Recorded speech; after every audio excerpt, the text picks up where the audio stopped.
नवीन ब्लॉगमध्ये हार्दिक स्वागत. आणि बाहेर पडतोय खूप पाऊस आणि ह्या पावसामध्ये जिम मोटिवेशन कमी झालं नाही पाहिजे म्हणून मी चालले जिमला. आणि आमचे सर मला सोडताय गाडीने कारण जिम मोटिवेशन खूप ट्रॅफिक होती त्याच्यामुळे आणि रस्त्यांची कामं सगळीकडे चालू असल्यामुळे जरा थोडा उशीर होतोय. पण आपण लवकरच जिमला पोचणार आहे आणि मग जिम मधली सगळी धमाल मस्ती आणि आजचं शोल्डर वर्कआउट मी तुमच्यासाठी दाखवणार आहे जे मी करते. मी सिंगल मसल ट्रेन करते आणि त्याच्यामुळे आजचं शोल्डर वर्कआउट तुमच्या सगळ्यांसाठी दाखवणार आहे. कुंभमेळ्यामुळे चालू असणारे रोडची कामं नाशिक जिल्ह्यासोबत माझ्या पण गावामध्ये चालू आहे की काय हेच मला कळत नाही आता.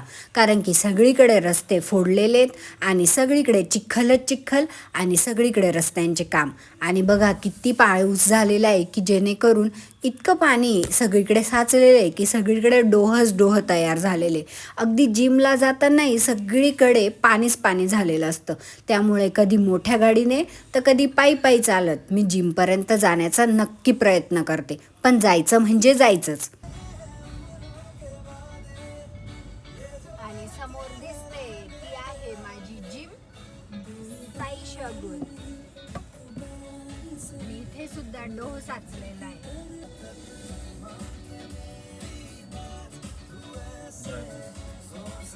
आता मी जाते जिम मध्ये.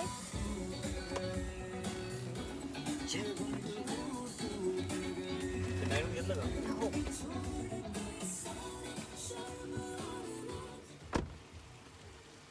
पाऊस भरपूर पडलेला होता तरीही जिममधले मेंबर्स मोठी गाडी घेऊन कोणी लहान गाडी घेऊन सगळे जिमच्या टाईममध्ये प्रेझेंट होते.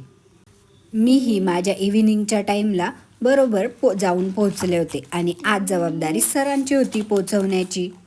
चला आता छत्री ठेवूया, शूज रिमूव्ह करूया आणि दाखवते तुम्हाला मी माझी जिम.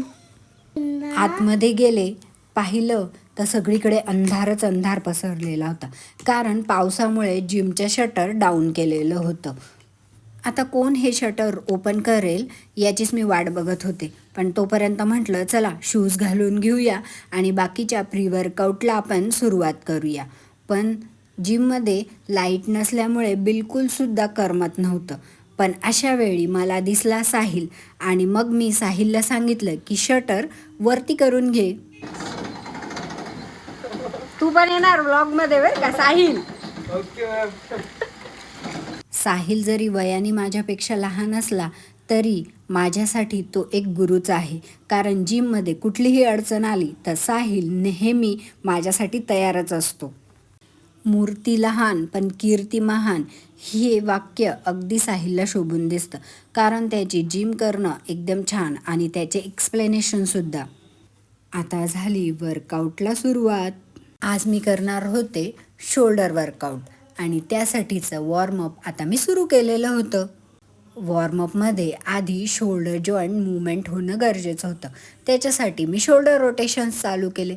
मग ते क्लॉकवाईज आणि मग अँटी क्लॉकवाईजसुद्धा करून घेतले की जेणेकरून शोल्डर्स पूर्ण रोटेट झाले पाहिजे.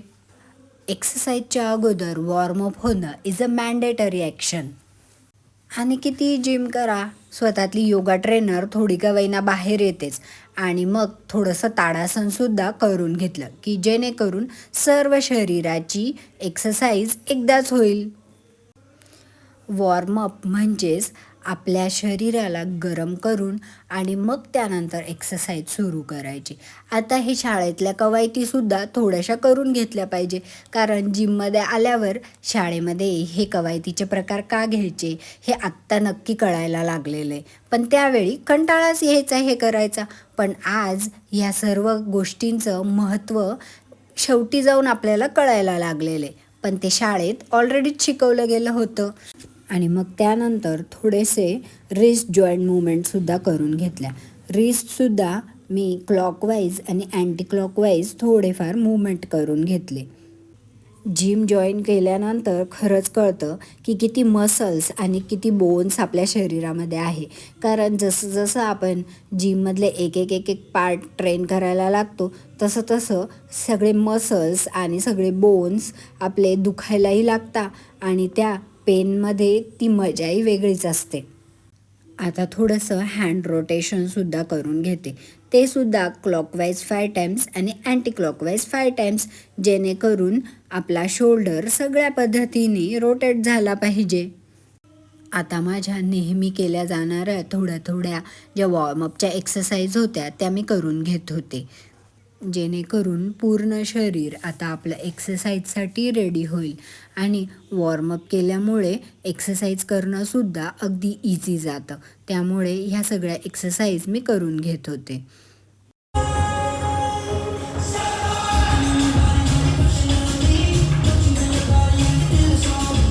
आणि मग चालू झाले जिममध्ये मोटिवेटेड सॉन्ग सुरू. जिम आणि गाणे हे कॉम्बिनेशन काहीतरी वेगळंच असतं. त्याच्यामुळे एक मोटिवेशन आणि जिम करायला मजासुद्धा येते.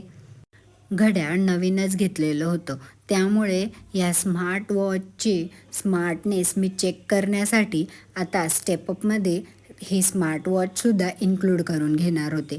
बघू तरी की ॲटलिस्ट ते कसं वर्क करतं, म्हणून मी त्याच्या ॲडजस्टमेंट करत होते. आणि मग त्यानंतर स्टेपअपसुद्धा मी चालू केलं. आमच्या यांनीच हा सल्ला दिलेला आहे, जरी तू वेट गेन करत असली तरीसुद्धा स्टेपअप नक्की करत जा. कारण स्टेपअपमुळे इंटेस्टायनल मूवमेंट जास्त वाढता आणि भूक प्रचंड लागते. त्यामुळे मी स्टेपअप हे नक्की 5 मिनिट करते म्हणजे करतेच. आमचे डॉक्टरसुद्धा अगदी डेली न चुकता रोज सकाळी जिमला जाता. अगदी दुनिया इकडची तिकडे जरी झाली तरी ते जिम काही सोडणार नाही, हे सगळ्यांना माहिती आहे. ते सकाळच्या बॅचला आणि मी दुपारच्या बॅचला, असं आम्ही दोघंसुद्धा जिम वर्कआउट एकही दिवस मिस करत नाही. आता जिम जसं आमच्या आयुष्याचा एक अविभाज्य घटकच झालेला आहे असंच वाटायला लागलं आहे. एक दिवस जरी जिमला गेलं नाही तर अगदी चुकल्यासारखंच व्हायला लागलं आहे आजकाल.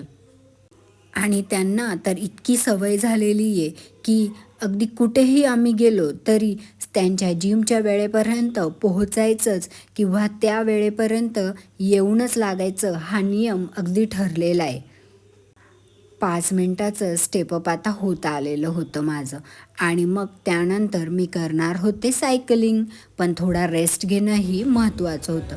थोड्या वेळ रेस्ट घेतली आणि मग त्यानंतर मी सुरू करणार होते माझी सायकलिंग.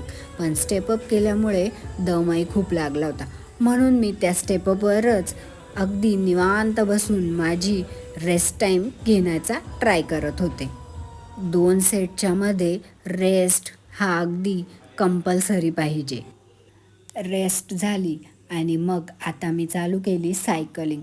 पण कॅमेरा पण ॲडजस्ट करणं गरजेचं होतं आणि मी न्यू यूट्यूबर असल्यामुळे कॅमेरा ॲडजस्ट करत करत भारीच नाकी नऊ येतं माझ्या.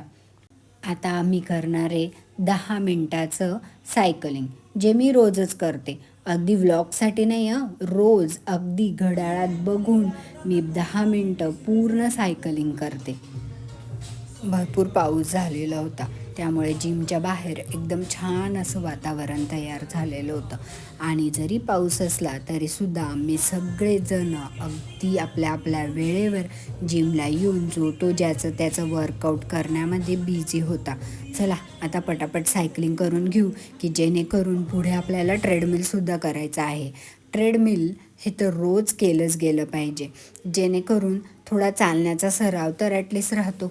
8 मिनटं तर होत आलेली, आता शेवटची 2 मिनटं बाकी राहिलेली आहे. तोपर्यंत छान तुम्हाला जिमच्या बाहेरचा नजारासुद्धा दाखवते. डोंगरांवर एकदम छान असे धुकं आलेलं होतं आणि ढगही आलेले होते आणि बाहेर सगळीकडे शेती असल्यामुळे हिरवागार सगळीकडे दिसत होतं. 10 मिनटं होत आलेली आहे आणि आता मी माझी सायकलिंग स्टॉप करते. थोड्या वेळ निवांत रेस्ट घेते आणि मग चालू करते माझं ट्रेडमिल सुरू. चला ट्रेडमिल पण आता चालू करते. ट्रेडमिलची सेटिंग आधी करून घेऊ आणि मग आपल्या वॉकला सुरुवात करू. अशी मी थोडी आळशीच आहे, पण जिम म्हटलं की जे मोटिवेशन त्या टाईमवर येतं की जिमला जावंच लागतं. आणि मग ह्या ट्रेडमिलमुळे कमीत कमी माझं 10 मिनिट का होईना चालणं होतं. याच्यामुळे माझंही मन अगदी समाधानी असतं. हळूहळू स्पीड वाढवत वाढवत मी माझा स्पीड ठेवते 4वर आणि इन्क्लाइनसुद्धा करत असते. स्टेप अप, सायकलिंग, ट्रेडमिल हे कार्डिओ झाल्यामुळे ॲटलिस्ट मी माझ्या हृदयाची काळजी घेते, एवढं तरी मला समाधान भेटते. ट्रेडमिलची सुद्धा सेटिंग मी तुम्हाला नक्की दाखवते. आणि मग आता थोडं थोडं स्पीड वाढवत वाढवत आपण आपल्या स्पीड 4पर्यंत घेऊन जाऊ. आणि मग त्यानंतर इन्क्लाइन जे आहे ते सुद्धा 2वरनं आता 4वर शिफ्ट करून घेऊ आणि आपला वॉक सुरू करू.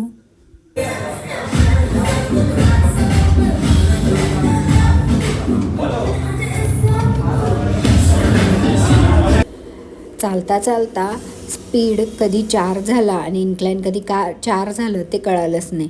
आणि तोपर्यंत माझी अगदी 4 मिनटंही कंप्लीट होत आलेली होती.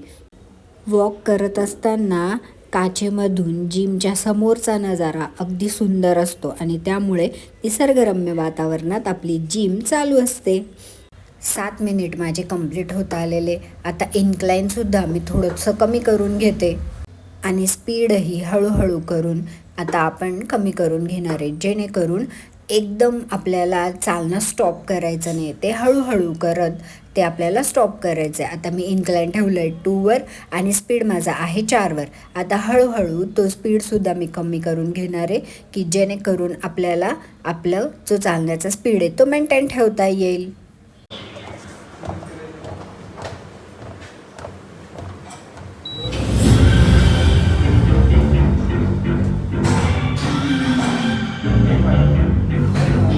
फायनली माझे 10 मिनिट कंप्लीट झाले आणि आता खूप थकवा आलेला आहे. तर मी जरासं पाणी पिते आणि थोडी रेस्ट पण घेते. ट्रेडमिल केल्यामुळे अगदी घामेघाम व्हायला होतं आणि श्वासाची गती ती वाढलेली असते. त्यामुळे पाणी पिऊन आणि थोडा वेळ रेस्ट करून आपण आपली श्वासाची गती ही संथ करू आणि मग पुढच्या शोल्डर वर्कआउटला आपल्या सुरुवात करू. एक्सरसाइज करताना मध्ये मध्ये पाणी पित राहणंसुद्धा अगदी महत्त्वाचं असतं. आणि आता जिममधली माझी सर्वात फेवरेट मशीन म्हणजे हा फॅन, ज्यामुळे मला अगदी निवांत वाटतं आणि मी मस्त रेस्ट घेऊ शकते. ही माझी सर्वात आवडती गोष्ट आहे. हळूहळू आता जिमसुद्धा भरायला लागलेली होती. सगळेच ज्याच्या त्याच्या टाईममध्ये वर्कआउट करण्यासाठी आता जिममध्ये यायला लागलेले होते. मग कॅमेरा सेट करून घेतला आणि आपल्या शोल्डर वर्कआउटला मी आता करते सुरुवात. आधी मी नेहमी करते डंबेल शोल्डर प्रेस. मी दररोज जो मसल ट्रेन करते त्याचे मी आधी 5 सेट करून घेते आणि मग त्या 5 सेटमध्ये मी करते 3-3 सेट. आधी मी घेतला आहे 2.5 किलोचा डंबेल आणि त्याच्याने मी आधी वॉर्मअप करून घेणार आहे शोल्डर प्रेससाठी.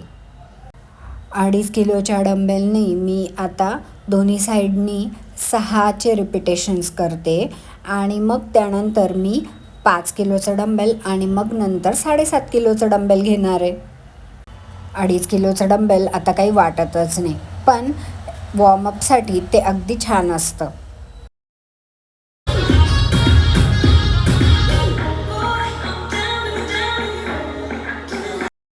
डंबेल यूज केल्यानंतर ते रॅक करणंही तेवढंच महत्त्वाचं असतं. आणि आता 5 किलोने मी मारणारे कमीत कमी 10 रेपिटेशन्स किंवा 12 रेपिटेशन्स आणि मग त्यानंतर आपण 7.5 किलोचं डंबेलनी मारणारे जितके आपल्याला शक्य होतील तेवढे रेपिटेशन्स. जिम लावण्याच्या अगोदर सगळे डेज होते मंडे, ट्यूजडे, वेनसडे, पण आता आहे chest day, shoulder day, leg day, bicep day, back day. बापरे बापरे, म्हणजे प्रत्येक दिवसाचा वेगळा मसल आणि वेगळा डे. पहिल्या सेटमध्ये मला 5 किलोच्या डंबेलनी गेले आहे 12 रेपिटेशन. आता पुन्हा 5 किलोचा डंबेल मी रिपीट करेल आणि मग माझा तिसरा सेट मी 7.5 किलोचा घेईल.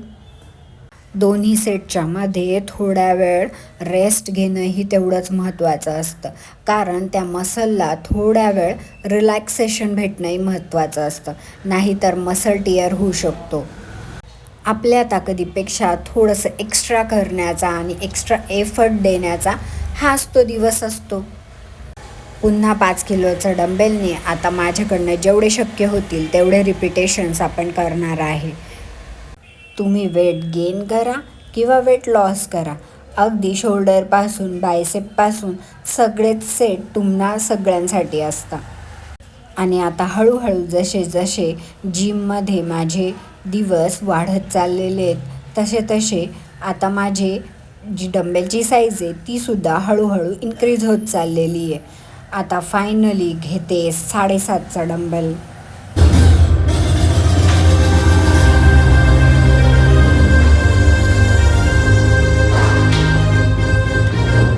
आता हळूहळू स्ट्रेंथसुद्धा माझी वाढत चाललेली आहे. आधी मला अगदी 2.5 किलोचा डंबेलसुद्धा शोल्डर प्रेसला जात नव्हता, पण आता 7.5चा डंबल अगदी इझिली माझे 6 ते 7 रेपिटेशन्स होत आहे. यामुळे मी सुद्धा खूप खुश असते. अशी एक एक स्टेप प्रगती आता होत चाललेली आहे. आता किती रिपिटेशन्स होत आहे ते 1 2 3, थोडीशी कळ लागते 4, पण ठीक आहे, गिवअप करायचं नाही आहे 5, त्यानंतर 6 आणि कदाचित लास्टच असेल 7. It's okay, but 7 repetition is not a bad. Very good योजना. स्वतःला मोटिवेट करत राहावंच लागतं जिममध्ये. आणि आता शोल्डरच्याच दुसऱ्या एक्सरसाइजमध्ये मी करते लॅटरल रेझेस. 2.5 किलोच्या डंबेलने मी पहिले 15 रेपिटेशन्स करून घेतलेत आणि मग पुन्हा थोडा वेळ रेस्ट घेतली आणि मग विचार केला की आता 5च्या डंबेलनी बघूया की आपली कॅपॅसिटी किती आहे ते. मग 5च्या डंबेलनी मी लॅटरल रेझेस करायला सुरुवात केली. जेवढे पुश होतील वरपर्यंत तेवढे मी करण्याचा प्रयत्न करते. 5च्या डंबेलचे सुद्धा ॲटलिस्ट 6 रिपिटेशन्स व्हावे अशी माझी इच्छा आहे. बघू 1, बराच जड जात आहे 2, पण ॲटलिस्ट ते फ्लाय तर होत आहे. जेवढे होतील तेवढे करण्याचा मी प्रयत्न करते, पण मिनिमम कदाचित मी कमीत कमी अजून 2 करू शकेल असं मला वाटते. त्यापेक्षा तर जास्त करू शकणार नाही, कारण बॉडी कॅपॅसिटीसुद्धा महत्त्वाची आहे. उगाच ओव्हर करण्यामध्ये काहीही अर्थ नसतो.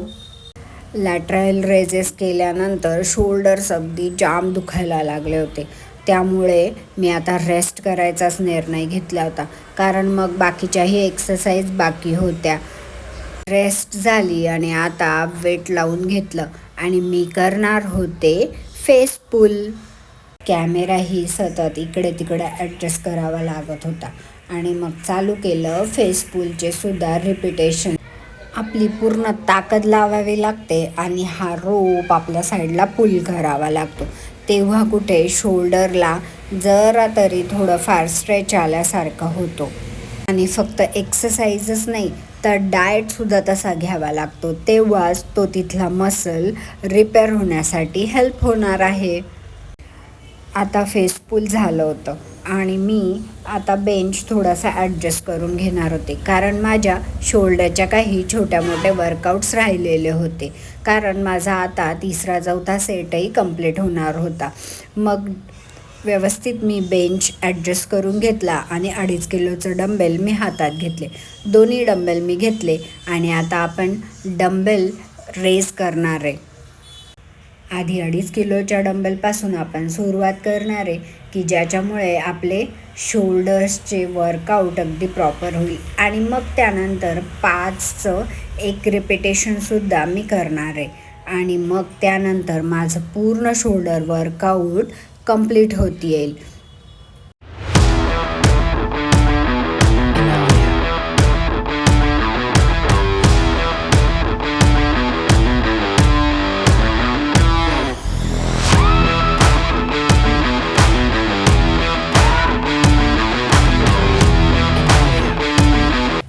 आणि अशा तऱ्हेने फायनली वर्कआउट कंप्लीट होत आलेलं आहे.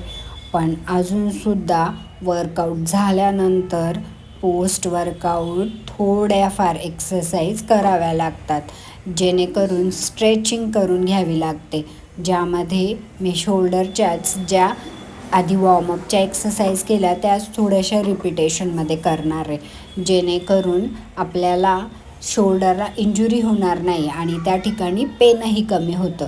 त्यामुळे नेहमी तुम्ही जिमचे सेट मारल्यानंतर थोडंफार तरी ज्या पोस्ट वर्कआउट ज्या एक्सरसाइज असतात त्या थोड्याफार करून घेतल्या पाहिजे, थोड्या स्ट्रेचिंग करून घेतल्या पाहिजे, की जेणेकरून तुमच्या शोल्डरला इंजुरी होणार नाही आणि तिथले मसल्सही रिलॅक्स होण्यासाठी आणि त्यांची फ्लेक्सिबिलिटी तशीच राहण्यासाठी हेल्प होईल. 1 ते 1.5 तास सगळे सेट मारण्यामध्ये नक्कीच लागतो आणि हा वेळ कसा जातो हे कळतही नाही. मध्ये मध्ये रेस्ट टाईम घेत सगळ्यांशी गप्पा मारत माझं शोल्डर वर्कआउट आता कंप्लीट होत आलेलं होतं आणि आता घरी जाण्याची वेळसुद्धा झालेली होती आणि जिम आता पूर्ण भरलेली होती. कोणाला कोणतं इक्विपमेंट तर कोणाला कोणतं इक्विपमेंट, कोणाचंही काहीही कळत नव्हतं. जो तो आपल्या एक्सरसाइज करण्यामध्ये मग्न होता आणि मी सुद्धा माझं जे स्ट्रेचिंगचं जे रुटीन आहे ते करून घेत होते. प्रत्येक सेटनंतर मी ही स्ट्रेचिंग करूनच घेते, त्यामुळे जरा रिलॅक्स व्हायला हेल्प होते. गाडीनी मला सोडलं तर होतं, पण आता मला घरी जायला पायी जायचं होतं, कारण माझ्या आजच्या स्टेप्स जेवढ्या मला कंप्लीट करायच्या होत्या त्या आज पायी जाऊनच कंप्लीट होणार होत्या. त्यामुळे आता मस्त शूज रिमूव्ह करू, बॅग घेऊ आणि निघू आपल्या घरी जायला.